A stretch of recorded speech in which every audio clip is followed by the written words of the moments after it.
This is where we are increasingly today around the world.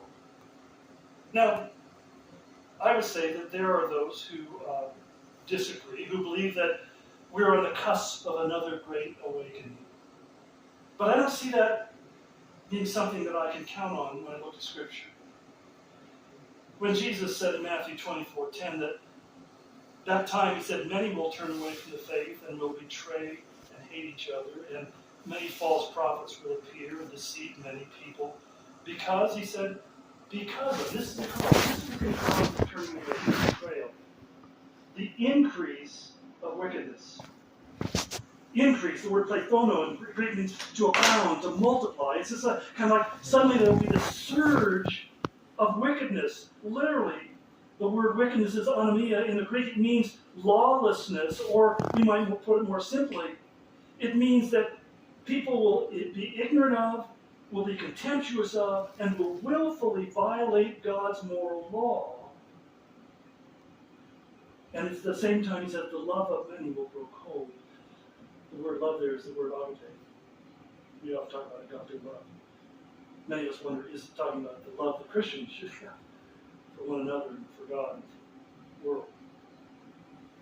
But Jesus said it's not going to get better, it's going to get worse. In 1 Timothy 4:1, Paul said the Spirit clearly says in the latter times, some will abandon the faith to follow deceiving spirits and things taught by them.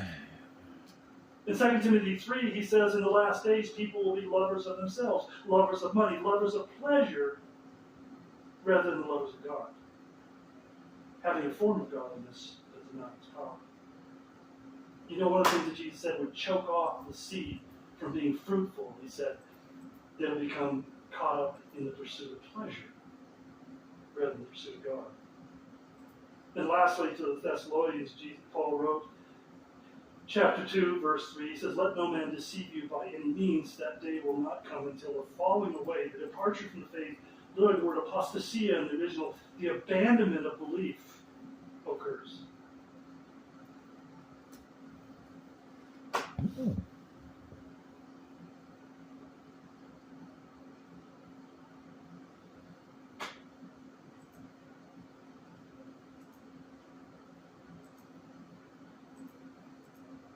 It requires level 5 security clearance. I'm just kidding. It's a pre-recorded video. I can't do anything. Former Apple product designers have launched the Humane AI Pin. It's essentially a $700 powered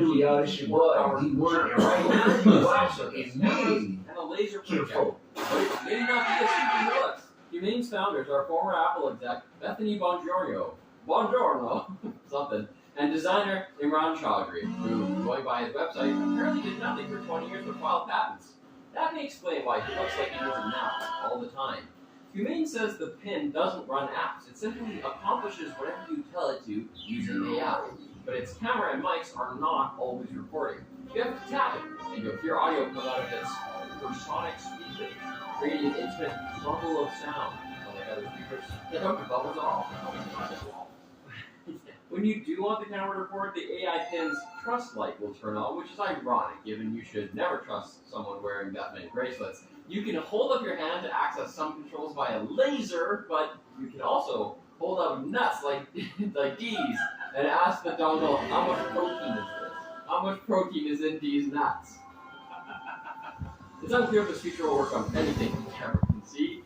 Strangely, even though Chaudhry said the AI pin has a quote, it runs a Qualcomm Snapdragon chipset, and that means it's really fast. It erroneously listed the best places to see the next total solar eclipse as Exmouth, Australia, and East Timor, which are the best places to see this year's eclipse back in April. Similar, easily provable errors were made during the unveiling of both Bing Chat and Google Bard, and you'd think there'd be a lesson here. But to be fair, Imran may have been sleep-talking in the video. We can't tell. Humane will have until next year to fix the AI pin when it launches for $6.99 at $700 plus $4 a month subscription. I can't wait. I can't pre-order. In more AI news, OpenAI blamed a DDoS attack for its periodic outages on Wednesday, according to a status page that doesn't exactly scream $29 billion. The OpenAI CEO and backup video game character asset Sam Altman said ChatGPT's new features were simply more popular than the company had anticipated.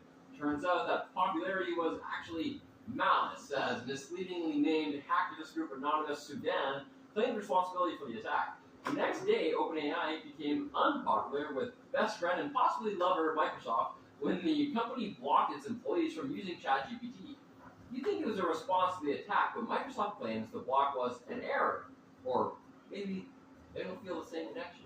These days, there's a lot more AI fish in the sea, after all. Samsung's million-ounce Gauss can supposedly translate audio and text in real time.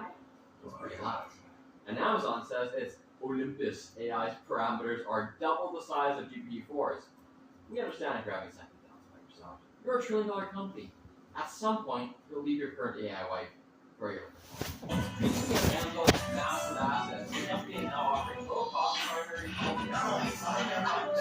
interesting that you described it as then the question is saying things very directly because, you know, I don't they also know that it's also propping up the cartels.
You know, it's funny you mentioned that strategy because in the United States, both the Trump and Biden administration has been relatively tough on China.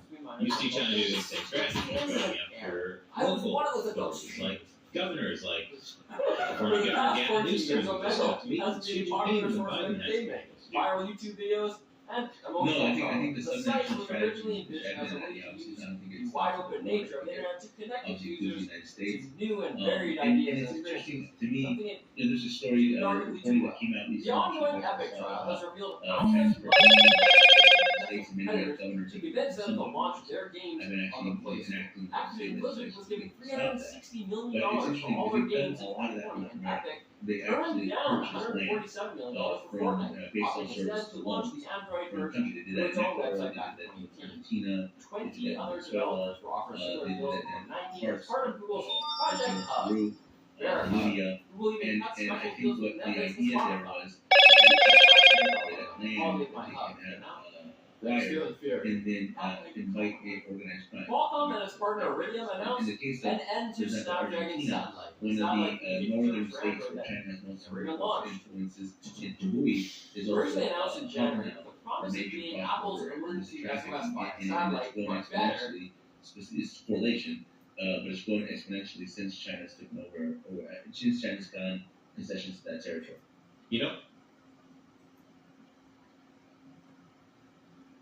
Hey Hey everyone, Vince here. Today we're going to talk about 3 money-making applications that will actually pay you real cash.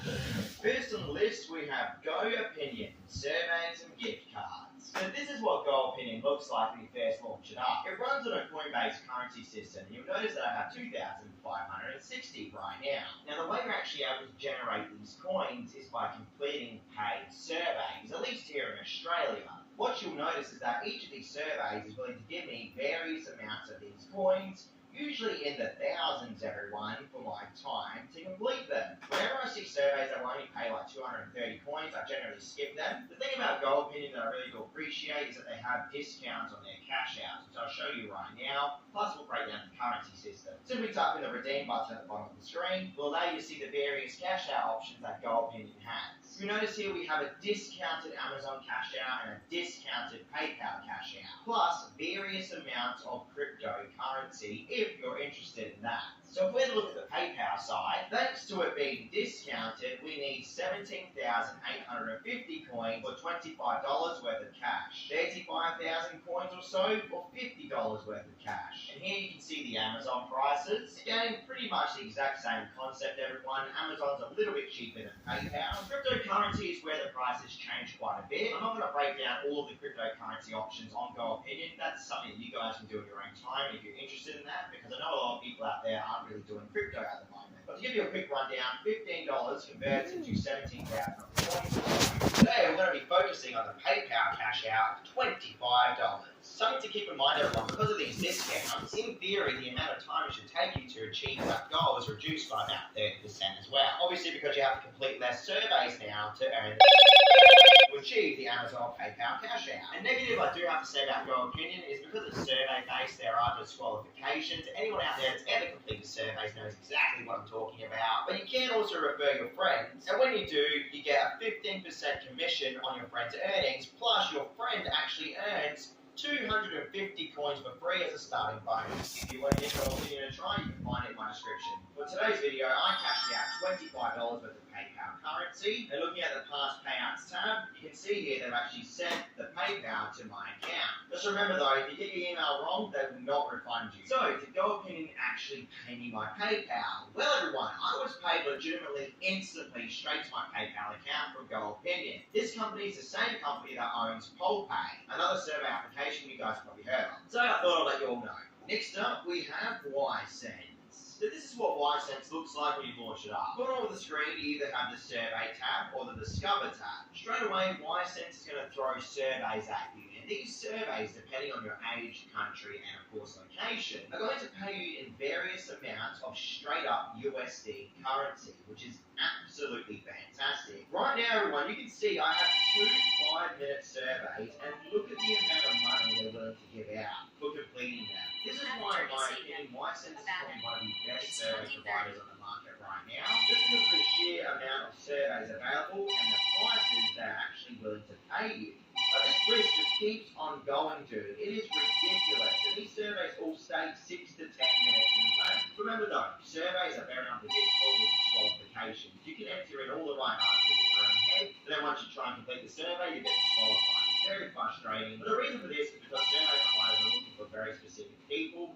to complete these surveys. So if I was able to complete every single survey that YSense offered me today alone, I could easily earn like $20 or more. You always have to be realistic with surveys, everyone. Top left corner of the screen, here's where you can find your account balance. And as you can see, I have $9.28 instead. You also find, again, the various tabs that you can browse through, including the cash out tab and the refer tab. So if we were to check the cash out options, thankfully YSense lists the minimum withdrawal needed for each of these gift cards. You can see here, everyone, I have 22 offers available on YSense. I have Amazon, Skrill, Payoneer, PayPal, of course, and various real-life shops, which is awesome to see again. Even iTunes, funny enough. Again, these options are all going to change depending on country. You just have to remember that. The PayPal cash out is $10 minimum, by the way, whereas Amazon is only $3. And for all the Apple users out there, iTunes gift cards starting from $8.75. Now, checking out the Discover tab, first of all, YSense has